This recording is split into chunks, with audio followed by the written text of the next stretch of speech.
Hello, good morning, and welcome to this Dawn Busters Taste Challenge. Daylight is coming into play here at 6 a.m. Central Time. Wanted to start a little earlier, but I didn't make it up. We have one blended Canadian whiskey from probably, I can't say for sure, but from 1972, Gibson's Finest Rare.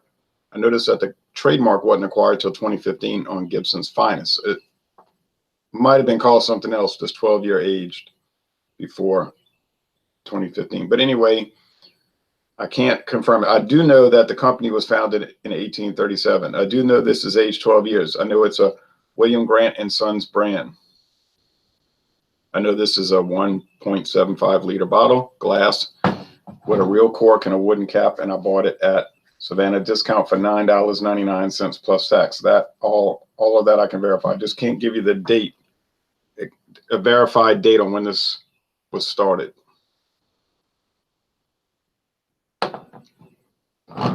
So let me pour this. Okay.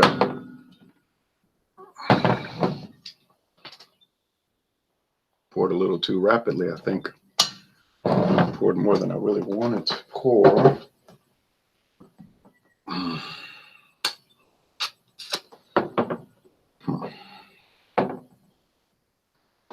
And we're going up against one, I do know the date on this, 1991.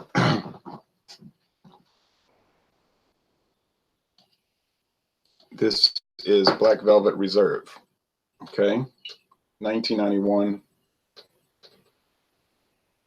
They say that on the website. This is aged 8 years. We know this. It says it right there on the label, age 8 years. And this is from Constellation Brands. For how much longer, I don't know. There's been a lot of changes at Constellation Brands. You know, like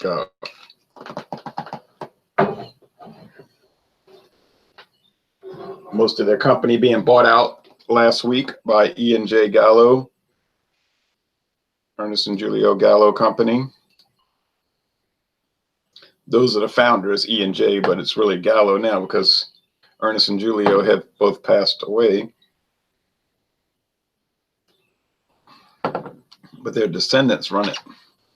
Fernand Gauthier says, beer mug. Hello, Fernand. All right, well,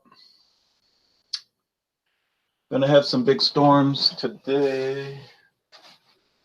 I'm gonna, well, that's what's predicted at least. I'm gonna try to do the later today, and I don't know when. Gonna try to do Bacardi Reserva Ocho against Castillo Gold. That's going to be a really strange taste challenge. I don't think it'd be much of a challenge, but it'd be a really top quality rum against a very bizarre, to me, bizarre cheap rum, although apparently very popular because I see Castillo Gold everywhere I go. I started keeping an eye on it, you know, keep an eye out for it, and I see it everywhere. Every store has Castillo Gold, silver, the spiced. What nibbles would complement this tipple? Says Iron Man Spartan 2. I really don't know because I typically don't eat anything with whiskey or rum or brandy or gin, but I did eat some corned beef hash. I put some extra virgin olive oil in the pan, start heating that up. Then I took half the can of hash, the potatoes and the corned beef, and put that down there and let that start sizzling. I scrambled 2 large eggs and poured that on top, cut up some onions and put that in there. Then when that got pretty well done, I start flipping it. Then I put the Louisiana fish fry hot sauce on it and some black pepper. And that was very good. Okay. Now the appearance, but I had coffee with that, you know. Morning, Ron, says Jeremy. Morning to you, Jeremy. So I had coffee with that breakfast. Iron Man says, love corned beef. Yeah, and it goes so well with the eggs. When you just pour the eggs like a liquid over it, you know. And then it fries in that extra virgin olive oil. It's really nice. Okay. Appearance. Well, The black velvet is darker. You probably can't see that on video, internet video, but it's a little darker, a shade darker than this one. Darker gold, lighter gold, but it's no major difference, and I don't think I'm going to have trouble with being tipped off by the appearance. It's just gold to gold. Probably be the same thing with the Castillo and the Gran Reserva Ocho from Bacardi. They're both Bacardi brands, but I'll tell you what, this Gibson's really got me perplexed, because 2 days ago I did Gibson's 12-year, right? Gibson's Finest Rare, 12-year age versus just your standard black velvet, 3-year age. Couldn't tell them apart. Now,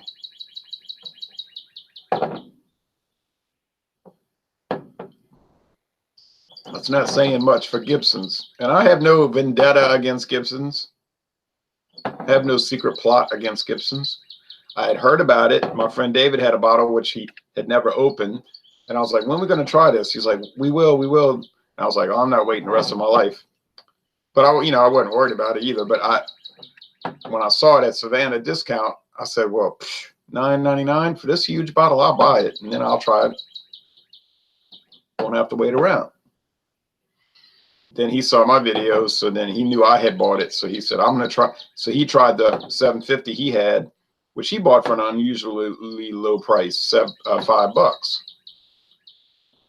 I don't know why it was so cheap here. But then he said, yeah, it's pretty good. That's what he said. He liked it. Initially, I liked it, didn't love it. I gave it a B plus, like 88 out of 100. Sometimes these whiskeys, like, they'll be pretty good or even very good out the gate. And then keep sipping on them. You start picking up some negative qualities with them. And then when you put them in the taste challenges, it really breaks down. Now, sometimes they'll gallop ahead.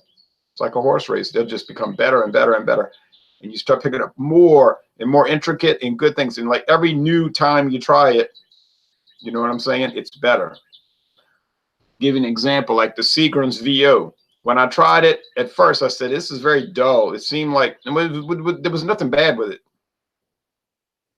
It just seemed so bland. But then the more I tried it, it just brought out more and more things. Every time I tried, more and more good things. And they don't even give an age statement on that one. They say 6 years. Some people say 6 years, but I mean, I really don't know about that. So every time I sample the VO, Seagram's VO, it's better. It seemed like every time I sample Gibson's, it's worse. And I'm comfortable with that because I'm totally neutral. I'm talking about a horse race, right? But I have no horse in the race. I'm just simply observing. Like last night, I said, I'm going to watch the Yankees and the Red Sox. So I got off that hangout Wild Card Wednesday, and they said, who are you favoring? Like, who are you pulling for? I said, oh, I don't care. I'm just watching it. Yankees, New York Yankees, Boston Red Sox. Man, I don't care who wins. I'm just looking at it. And I remember this lady I used to work with. She says, Meg says, you got to have a favorite. I said, no, I don't.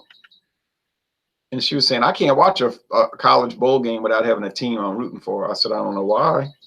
If I don't have a favorite, I'm just going to watch it. And if I get bored, I'll turn it off, whatever. But Deanna Scott said, I love corned beef done right. Not everyone knows how to do it right. Nothing worse than a bad corned beef. I've never had a bad one, but I guess you got some people that don't know what they're doing. I'm just have the package, the package from big companies. I've never had a homemade corned beef. I'm sure people could really botch it. All right. Yeah, I'm picking up wood here, stinging wood, which I think this stinging note is coming from the rye.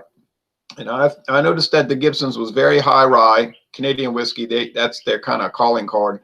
But it was sort of like a harsh, it was kind of unpleasant.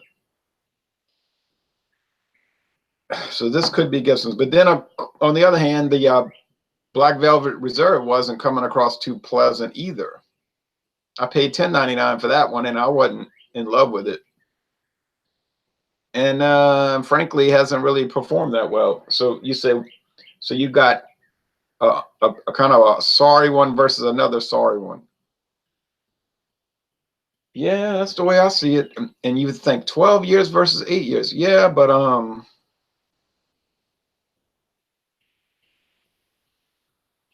if you put something in the barrel for 12 years and it's not that great. And anyway, this is like a blend of different aged whiskeys. The youngest being 12 years, I meant to say. The youngest is 12. Could be some that are older. Some of these Canadian whiskeys, like the Crown Royal, the one I should be doing, that's 50 different whiskeys in each bottle. You know what I'm saying? The blend, they blend exactly 50 different whiskeys in it. Of various ages, which they don't disclose, by the way. But what if so what if Gibson's uses 10 different whiskeys and none of them are that good? If the youngest is 12 years, still doesn't mean it's going to be good. I mean, I'm sorry. That's just, I'm seeing that. Whoa, now this one's even harsher in the nose. This might be the Gibson's. Although that Black Velvet Reserve was kind of. Corned beef is like a shepherd's pie, says Fernand. No, it's nothing like that.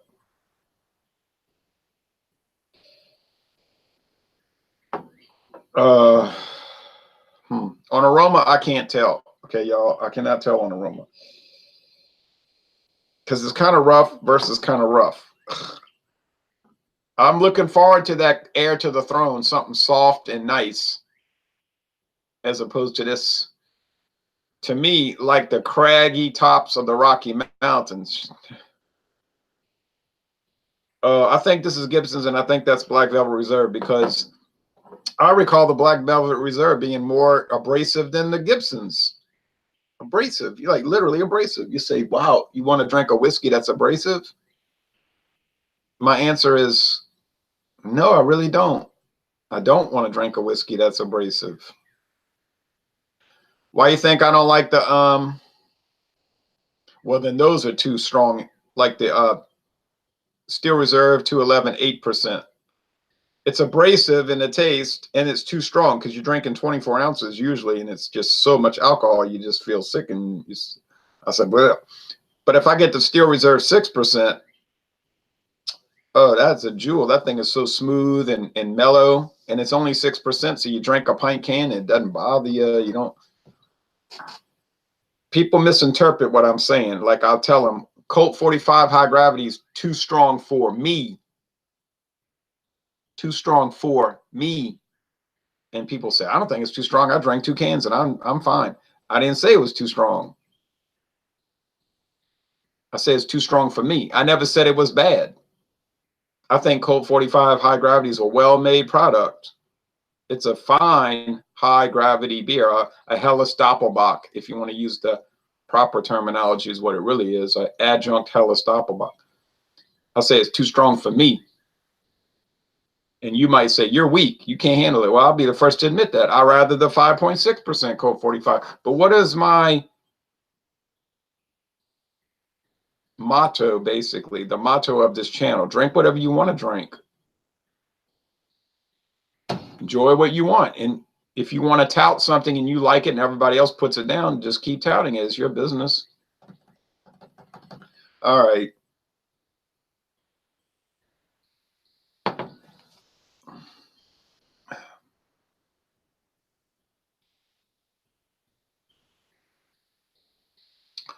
Ooh, that's a lot of rye and wood.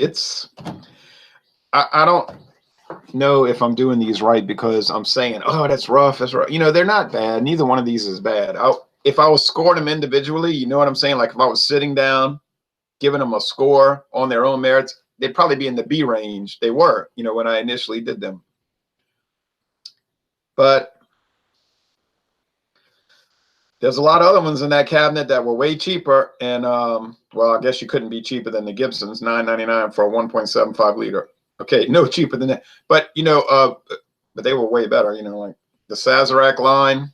I'd much rather drink those. The Canadian Limited and Rich and Rare Reserve, Albertsons, um,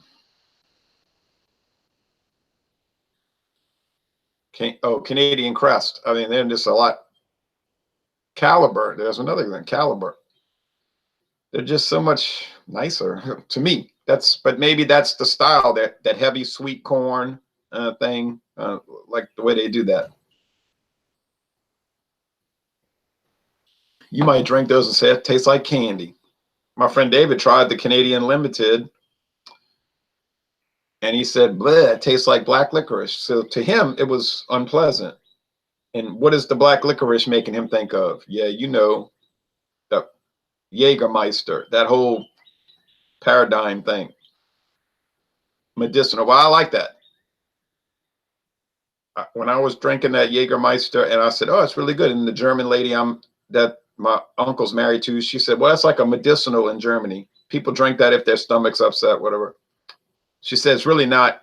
She's from Germany, Schleswig-Holstein. She says, "It's really not considered an alcoholic beverage over there. It's more like a medicine." She said Americans drink it like it's alcohol, but like she said, but over there they don't really look at it like that. I said, well, it's like a tonic, you know what I'm saying? Like a tonic drink. I said, yeah, I can see that. And I can see that if you drank a whole lot of it, you would get very sick. But the Rich and Rare and the Canadian Limited have that character to them, almost like a tonic, Canadian tonic whiskey. It's like they must add like herbal. I know they don't add that, but it has that characteristic. These don't. These are more standard wood, rye, corn, barley, straight. Jägermeister is really good in milk, says Fernand with a smiley face. I've never tried that, but I've heard other people talk about drinking, what they say, whiskey and milk or something. I don't know. But then I'm saying no, and then I drink the eggnog. Well, that's egg, but I don't know.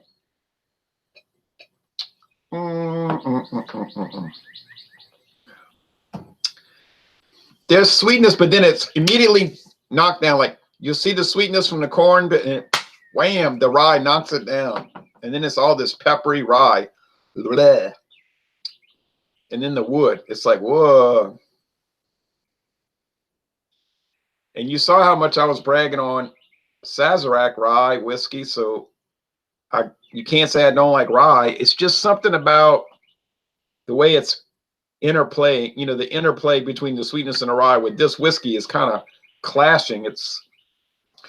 To me, it's unpleasant. I don't like it too much. It's not a bad whiskey. I cannot be up here talking about how bad it is. It's not bad, and these people know what they're doing. And then these are not fools blending the whiskey and they're inept or anything like that.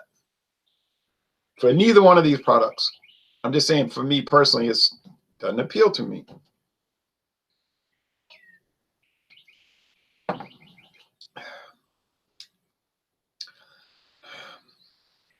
Now, this one has like a alcohol undertaste. It's got the rye, but then there's like a rubbing alcohol undertaste. Now, to me, that might be a flaw, right?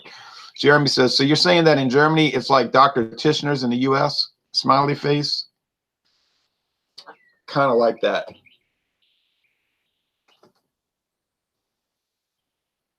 That's a good example, Dr. Tischner's, which actually originated in New Orleans. A lot of these weird concoction drinks originated in New Orleans.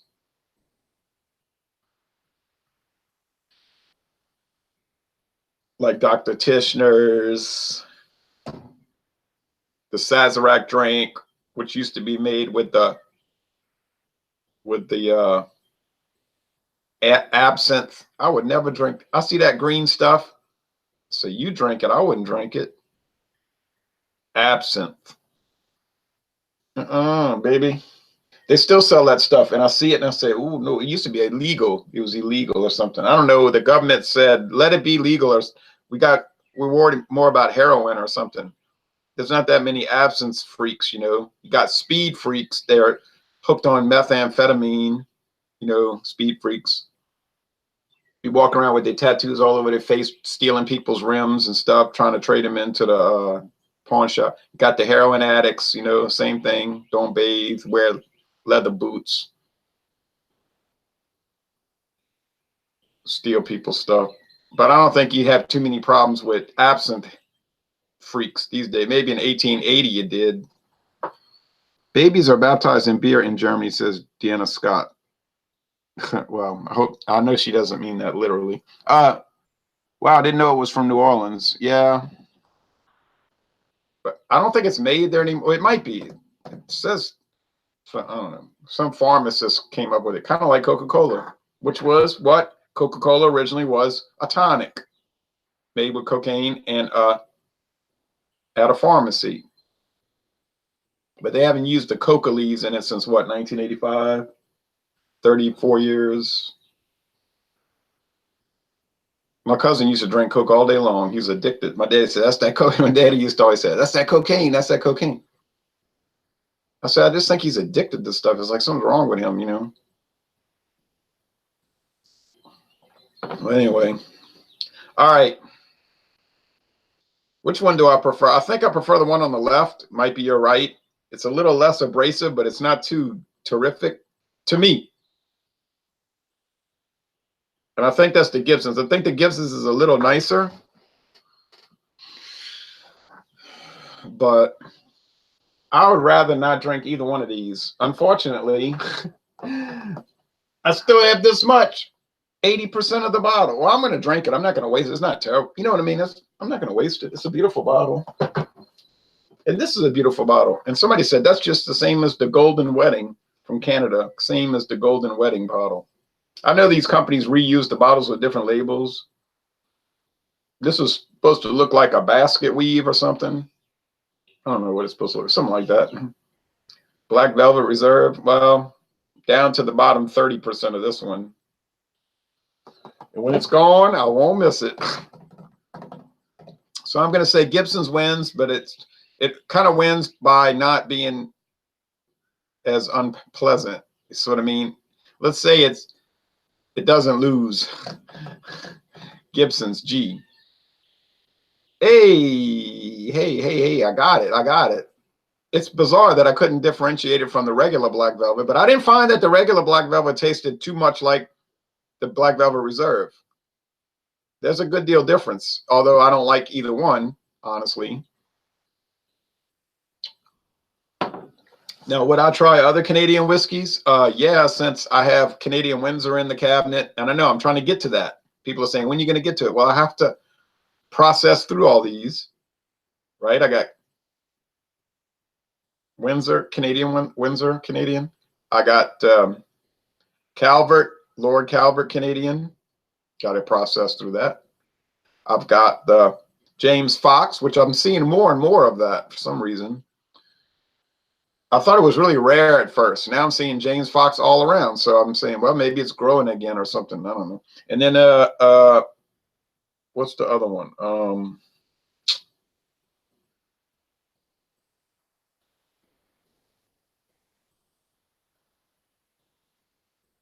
I think there's another one. And then there's like 1,000 more I could buy at the store, but you know, I can't do everything. Oh yeah, I know which one. Oh no. Oh no. From CVS Pharmacy, if you can believe it. CVS Pharmacy has one called Grand Legacy Canadian. I say Grand Legacy. And it's like really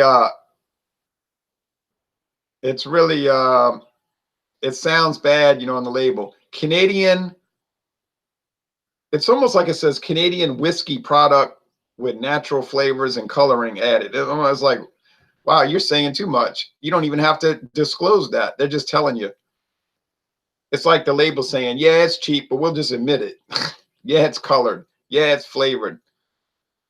Yeah, it's technically a whiskey. That's what the government said. But it's almost like they're in on the joke, you know?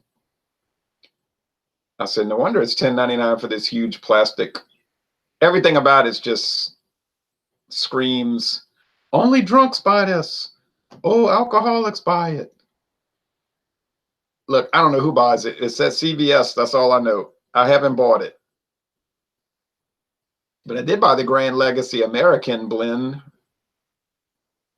Oh, I can't wait to try that thing. That it might not be a monstrosity, you know what I mean? Like it might not be terrible, but when you look at the label, you just think, oh no, no, no, no, no, no, no, no, no, no, no. But I bought it. All right. Oh, Monday night, we're planning to do Gibson's Finest examined. Now, it might do better in an examination because it's a solo thing. You know what I'm saying? By itself, not compared and contrast with other whiskeys. So, may not, the Whiskey Scout's talking about joining in. He said he could do it that night. John and Neely's trying to decide if he wants to buy the Gibsons. Secondly, he doesn't even know if he can get the Gibsons. So we'll see if that'll happen. I think it will. We'll see. So the next whiskey challenge will be a little nicer, but this hasn't been a catastrophe. Be a little nicer. It'll be the Gibsons versus the Canadian Club. And I think Canadian Club's going to destroy it, to tell you the truth. I think Canadian Club is a lot better. It's flavored, yeah. You can tell. Tastes like honeycomb cereal or whatever, but it's good. Canadian Club 12-year special edition. Oh, that would be a laugh riot. That would be a blowout. There's no way, in my opinion, Gibson's stands a chance. They're the same price normally, but I think Canadian Club will just destroy it, the 12-year. Destroy it. Really wipe it out. Then we're going to finish it up sometime next week. Gibson's Finest Rare versus Heir to the Throne, which I would imagine no viewers can get. I've never seen it in any store but that one Walmart here on US Highway 61. I've been to Walmarts all around and never saw it anywhere. Never saw it in any store in my life. Can't find anything about it on the internet. The company is out of business. They got bought out and their whole portfolio disappeared. It's called Heir to the Throne. Hey, but that one, that's all right. Hey, that one's all right. Cost me $15.65 for the bottle, but it seems to be justified, you know, the price. Well, I'll be very, very, very, very, very, very curious to do that one. Actually, I'm so curious. I'm like chomping at the bit. I can't wait to get into it. I did a solo review. It was very nice. In fact, quite nice. And I'm looking forward to that series.